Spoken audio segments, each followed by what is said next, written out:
the idea that there needs to be a referendum on the GOP is actually a warning sign to all of us, right? It should be a reminder that, as I always say, decency is not an American inheritance. Decency in this country requires actual effort. And so the idea that you would need to try to figure out, is it all about Trump, or might it be about a less offensive but still deadly version in Pence? That is really a sign of how much trouble we're in. And I think that those of us who want to work towards something like decency have to get real serious about how much effort decency takes, so that you can't sit out, as you've been telling people for years, you cannot sit out the idea that voting for the lesser of two evils, this idea is actually tied to the fact that decency is not guaranteed. I'm going to be transparent. I feel like at this point, if I have to preach decency, we're already doomed. Mm-hmm. And so I'm moving ahead. Like, mm-hmm. So I'm always planning ahead. You know, I looked at the Chinese 100-year plan and I was like, what does that look like? Let's start crafting a 100-year plan. Most of us won't be here. Maybe I plan on being here, not 100 years from now. That'll make me like really, really old, probably brittle, but there'll be a lot of people here, but a lot of people not here 100 years from now.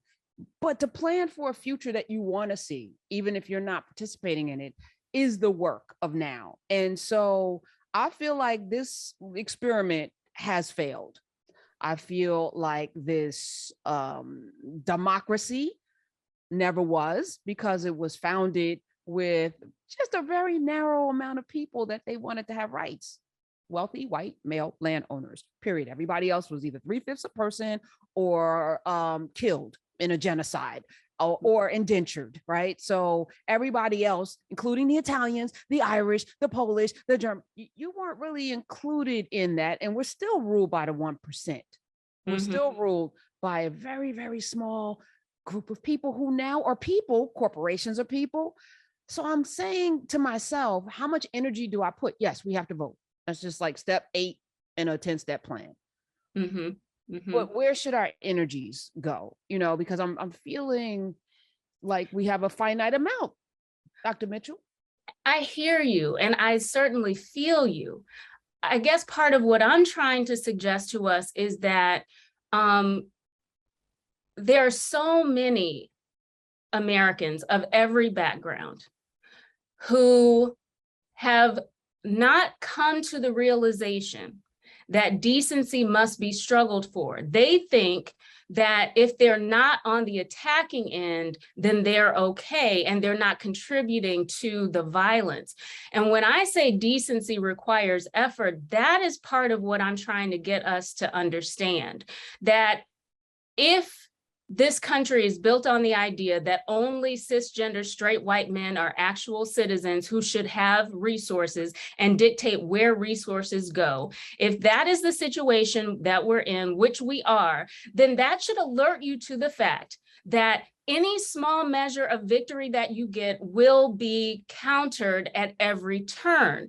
So the idea that we have this reversal of Roe v. Wade, for example, is not about someone doing something wrong. It's about the fact that there have been victories that they've always wanted to turn back. So when I say decency requires effort, I'm just calling attention for the people who aren't where you are and don't realize how much on the offensive they've always needed to be for something like decency. Because if you believe what the country tells you, then you think that being good and decent simply means that you're not the one out there killing trans people. You're not the one out there calling me an N-word. You're not the one out there calling me a B. Like, if that's what you think decency is, then I need those people to wake up and realize how much in the fight they need to be toward decency.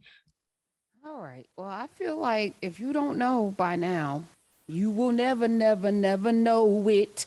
Dr. Mitchell, I'm planning for a present future, like a very couple of years from now, of this whole thing just like burning to the ground. So I'm preparing for like, well, okay, out of the ashes, here's what we're gonna build, is where we're gonna build, is what we're gonna do next. Da, da, da, da. We're gonna keep fighting because that's what we do. If we can save it, great. If not, oh well, there's places to go. Get your passport, store up your food. Oh, because I didn't mention, even if the elections go the way they need to go, I just went to the grocery store. The shelves are empty. And it's not because of, maybe it's because of the war, Ukraine, Russia invading Ukraine and grain and all of that. Maybe it's because of that. But I think something else, I think there's a food supply issue. I also feel like, the economy, even though there are more jobs than people, there's something going on right now, Dr. Mitchell. And I think it's going to all like come like with dominoes, like boom, boom, boom, boom, boom. And I think a lot of us are not ready for what's about to happen. So I just need us to gird our loins and vote. But there's something really weird. Georgia, and this might be good for some of y'all. It's now since yesterday, the state legislator, the 11th Circuit Court of Appeals ruled yesterday that your embryo can now be claimed as a dependent. Your embryo. So it's the state's Living Infants and Fairness Equality Act went through. It defines a natural person as any human being, including an unborn child that has a heartbeat. Residents will now be able to get $3,000 for each unborn child. How do we prove that though? So you could just say you're pregnant and be like, I lost a baby, but I deducted it. I mean, I don't know. This is what I'm saying.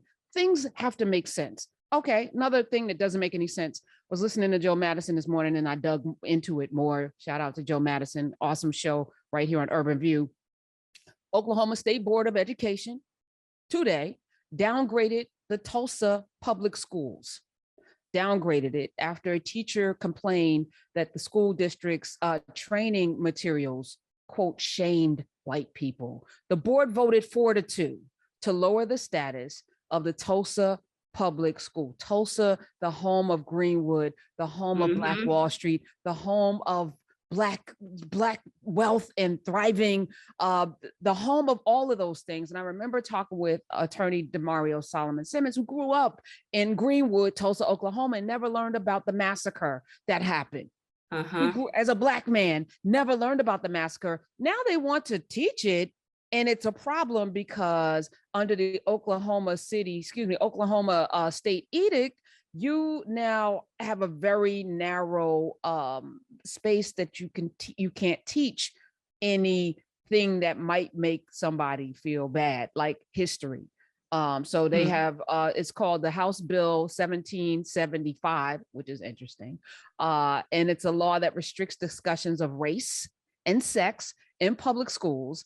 And they didn't say critical race theory, but you can't discuss race or sex, which means you can't discuss the Tulsa massacre. And so during training, a single teacher, her name is Amy Cook, she's been identified, who has been investigated earlier this year for proselytizing in class. So she's, that's not problematic, but okay. And she ran for state senate and lost because she sucks. And she wrote that the Tulsa public schools teachers, that she witnessed spiritually damaging programs, liberal brainwashing, and political indoctrination being slipped into our schools. It was her complaint that led to the downgrading of the entire public school system in Tulsa, Oklahoma. As an educator, again, as I say, I think the experiment has failed. I think it's over. And what do we do with this?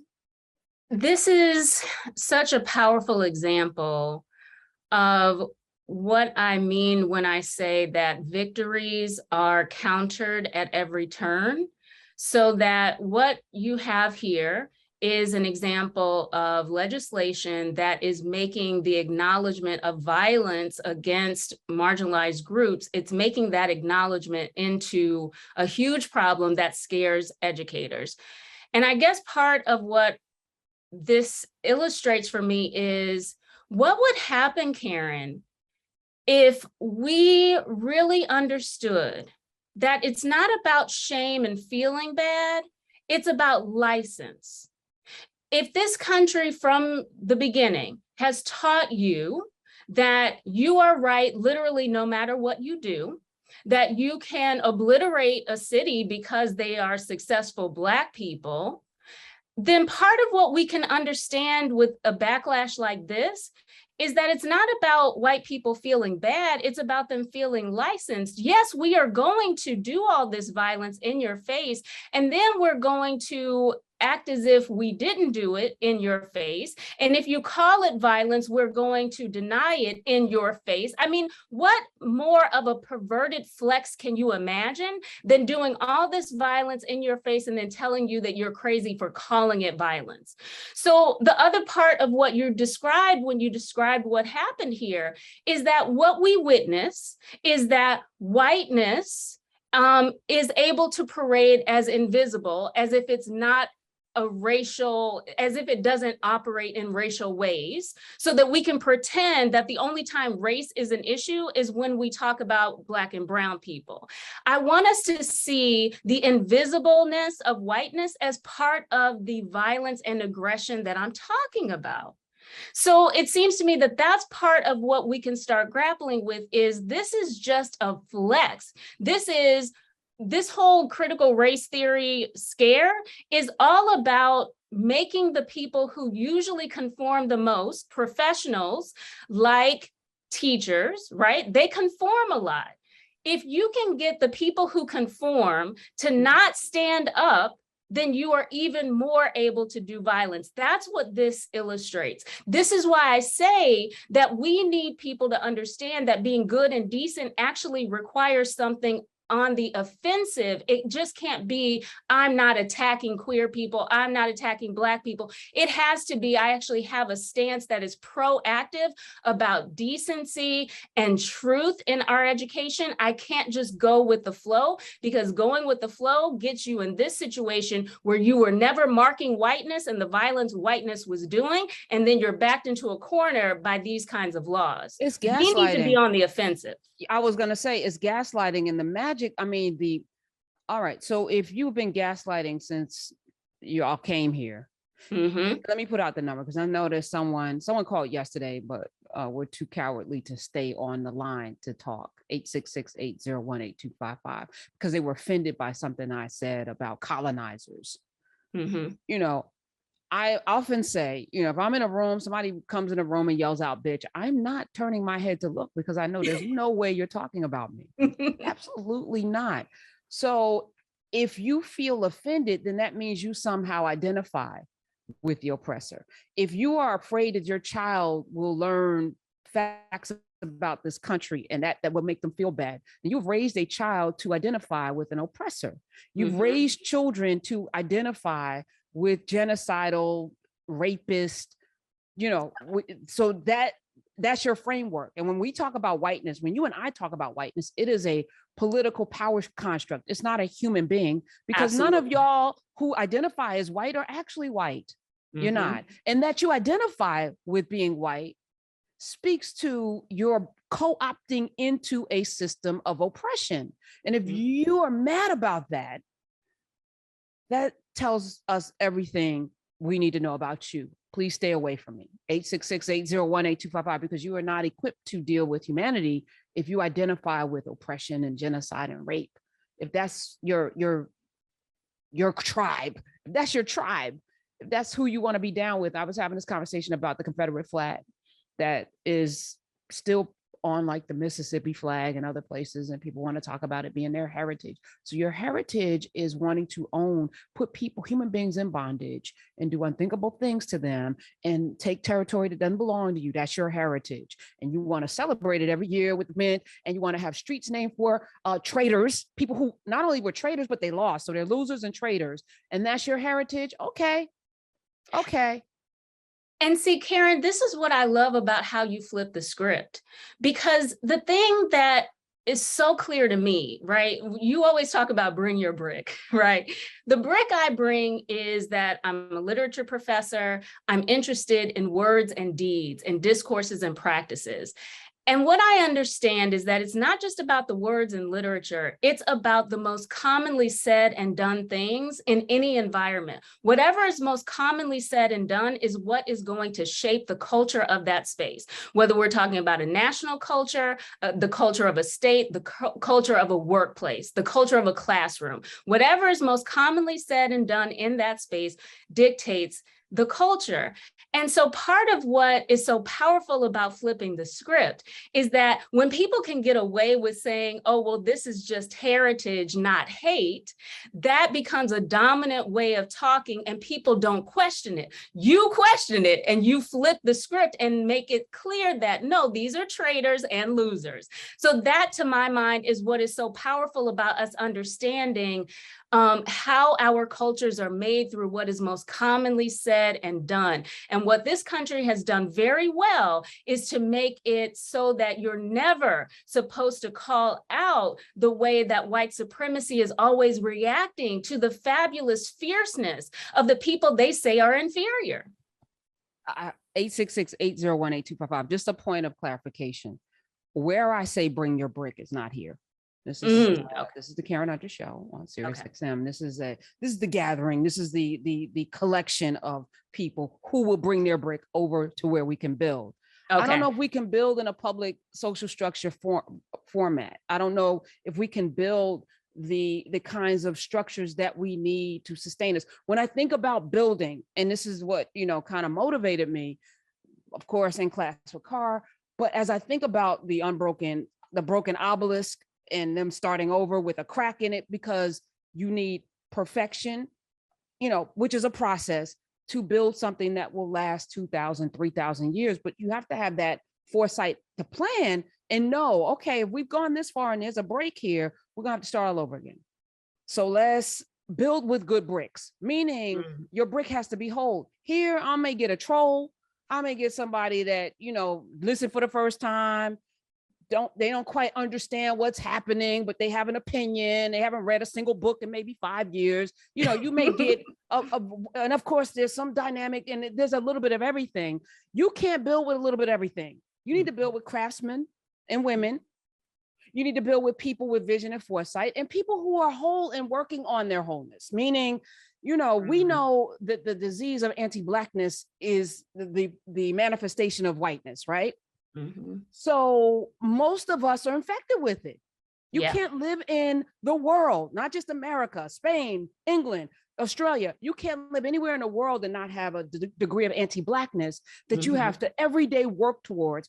Look at it through a magnifying glass, work to eradicate it, see where it shows up, beat it down. And that now makes you more and more whole, because your wholeness is what is required to build the thing that needs to happen next. So when I say bring the brick, it's over in this space where I'm going to be chatting in a second in Nubia, because, and even there, I'm like, why are you here? You here causing problems. You got to go. Here's the door. 866-801-8255. Dr. Koritha Mitchell is here. From slave cabins to the White House, homemade citizenship in African-American culture. Why this title? From slave cabins to the White House, I chose that title because I'm tracing success among African descended people. And when you trace success, you can trace it from slave cabins to the White House. So in that very first chapter, I am looking at Incidents in the Life of a Slave Girl by Harriet Jacobs, and I pair that with Elizabeth Keckley's Behind the Scenes, or 30 Years a Slave and 4 Years in the White House. And basically, Elizabeth Keckley was the dressmaker for Abraham Lincoln's wife. And so in that one chapter, we go from slave cabins to the White House. And what I'm interested in tracing is the different ways that success was defined and pursued. And Harriet Jacobs makes it very clear that simply knowing that she is human and not a piece of property is a victory that this country is constantly beating back. And the same thing goes with Elizabeth Keckley. She traces all of the ways that she is beaten for carrying herself yourself with dignity.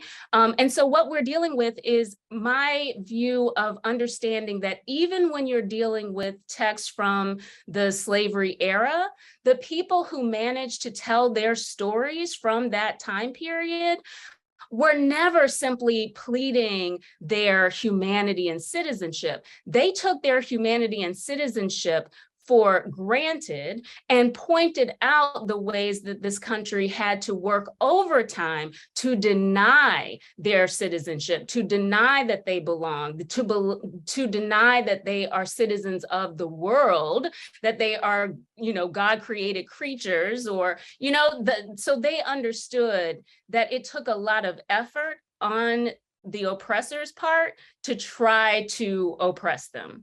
And so from slave cabins to the White House is my way of tracing that movement throughout our US-based literature, that Black people have always known that it is their success that gets them in the most trouble in this country. I know it. I got hacked. Did I mention that? I got hacked. And they snatched yes. But you know what? You know why I know it's more nefarious than just somebody, playing games? Because wouldn't normally, if you file a report several times, like now 7 times, that you would get a response from Twitter, just a response saying, we hear you, we're working on it. It's been more than 2 days. They say, 2 days, nothing. Wow. I was like, oh, y'all really want me? Y'all just snatched 137,000 people. I was like, yeah, you won't have access to them anymore. Thank you. Okay, I'll be a Nubia. 866-801-8255. But I'm not going to shut up. Let's go to the phones. Dr. Mitchell is here. We have a folk on the line want to talk to you, so we're going to get them. Ray in Atlanta. Ray in Atlanta, Georgia. Hi, Ray. Welcome. Thank you. Thank you for taking the call. I just wanted to let people know that this critical race interest in critical race theory, it coincides with Rush Limbaugh losing his golf buddies. I used to listen to him on the radio saying how he can no longer get a golf buddy because their kids were coming home from school saying how big of a racist their dad was because they hang out with Rush and blah, blah, blah. You think he's the only one? You think no. My point is, it's the kids who's recognizing the history that they come from, because some people would call in, they would say like, oh, my kid, I can't defend them. I don't know what, you know what I mean? They're calling me a racist. They're stating all these facts they learn in school. What do we do? So the other conservative radios, like, I don't know, not to mention them, but they would say like, yeah, don't send your kids to school. And then I guess they realized how stupid it sounds. Don't send your kids to school. So the next best thing is to make sure they learn what you want them to learn in school so you don't have that problem. That's the way I see it, at least. It kind of eliminates the guilt factor come from learning history, Ray, this is so good. Like, part of what you're marking, the way that I would frame what you're offering is that there is a victory. There is a victory in education that is getting to young people and having them be more informed. And as they get more informed, they are raising the bar on themselves and each other. I want us to understand that as a victory. And in the face of that victory, here comes the backlash in the form of this anti-CRT movement. So I love the way that you're framing it, because it's about Rush Limbaugh and, of course, many other people, ordinary white people, right, who simply hold themselves to low standards of decency when it comes to Black and brown people and it comes to other marginalized groups. They are holding themselves and each other to low standards. Here comes their children wanting to raise the standard on not only themselves, but also their parents. And, oh no, we can't raise the standard. Let me put everybody back in their proper place. I think what's even more insidious, and Ray's not wrong, except who's in public schools primarily? When we talk about Tulsa, Oklahoma, public schools, those are our kids. It's not their kids. So you don't even want our kids. Like I was mentioning, Demario Solomon Simmons growing up in Greenwood, not knowing about the massacre. Those are our kids. I think, to your point, as much as they don't want to have to explain to their children, those who are wedded to whiteness as power structure, they don't want our children to know. Because then, I posted something in Nubia. you know, Beyonce took out the word spaz from one of her songs. I think last month Lizzo took out spaz. Who's taking out the N-word? Who's taking out the word bitch? Where's the outrage? Like in our music, the N-word and bitch is so prevalent, but it's not offensive, right? But the differently abled, they don't want to offend the differently abled, and we shouldn't. Take spaz out. But where's the groundswell of, you know, movement to remove the words that actually denigrate and destroy our baby souls? There's no movement behind that. Yay, yay, Beyonce and Lizzo, y'all are so very appropriate. Definitely take out the word spaz. Please do. But why aren't y'all crusading to not call hoes and the N-word? Why is that in all of the liquor and the drugging of people and the shooting people, all the trap, the what do they call that? Trap music? I don't know what they call it. Not the trap music, it's something else. But the music is whatever, where they're mumbling and killing each other. Like that's more destructive. As I'm watching Little Murder last night, it took me a couple of days to watch P-Valley because I've been busy. But you probably don't watch P-Valley, Dr. I don't. Yeah, I can tell. She's far too cultured for that. I see it. I see it. No, I don't think that's the reason. I don't think I have the channel. Okay, all right, I'll accept that as a reason. But anyway, I don't see that as being as, you know, much. So they're miseducating and not educating our children either. You're pondering that. You know, it's so. This is interesting to me in so many ways. Because I don't know how much I'm following this equation that you're offering me right now between ableist language and the N-word as an example. Because part of what I'm always watching for is what is the most commonly said and done thing, right? And so part of what's commonly said and done when it comes to ableist language is to be completely oblivious to it, right? And so there is a victory represented in the fact that there has been enough mobilization and activism in spaces of disability studies. There's been enough mobilization to raise awareness and get people to care a little bit. I guess what I'm admitting to you, Karen, is that I'm invested in us paying attention to that victory and watching whether that victory is something we want to smash down. No, I because don't. What I want to no, I do not. I think that's great. I think it's great that Beyonce and Lizzo did that. I think it's great, but it also is like when they took out, you know, stacked chips like Hebrews and the Benjamins, when they took out the K word out of Michael Jackson's song and they bleeped it on the radio. I thought that was all good, but the N word, I can drive around and listen to Sirius XM and hear it, and it bothers me. It bothers me. And the reason why I feel like the equation doesn't work is simply because it is Black people who are holding on to the N-word. That's my point. So, okay. What I said was okay. To remove whatever history and knowledge of Blacks and what happened to us in this country is to keep us ignorant, because we're in the public schools. We're primarily in these schools where we're having the greatest impact. And, you know, Joe Madison said something, you know, the teachers can't teach what they don't know. So now we have generational ignorance, right? So you have teachers that don't know to even teach it, and now they're removing it. So they don't even have access to not being trained to teach it. And those are our children who are being miseducated and not educated in what happened to them. As I keep bringing up Demario Solomon Simmons, because he's part of this family here on Urban View. In Tulsa, in Greenwood, never learned about the massacre that happened in his town. That to me is the biggest crime. Absolutely. And the only other thing that I'll add to that is simply to understand the degree to which that it's both about ignorance and about aggression, because it's keeping it out is a form of aggression. And then when you've had enough success to have people understand the importance of bringing it in, then immediately you get the backlash that we're seeing now. And that's aggression too. So I just want us to mark all of it as a kind of violence. It is violent. Go ahead. Yeah.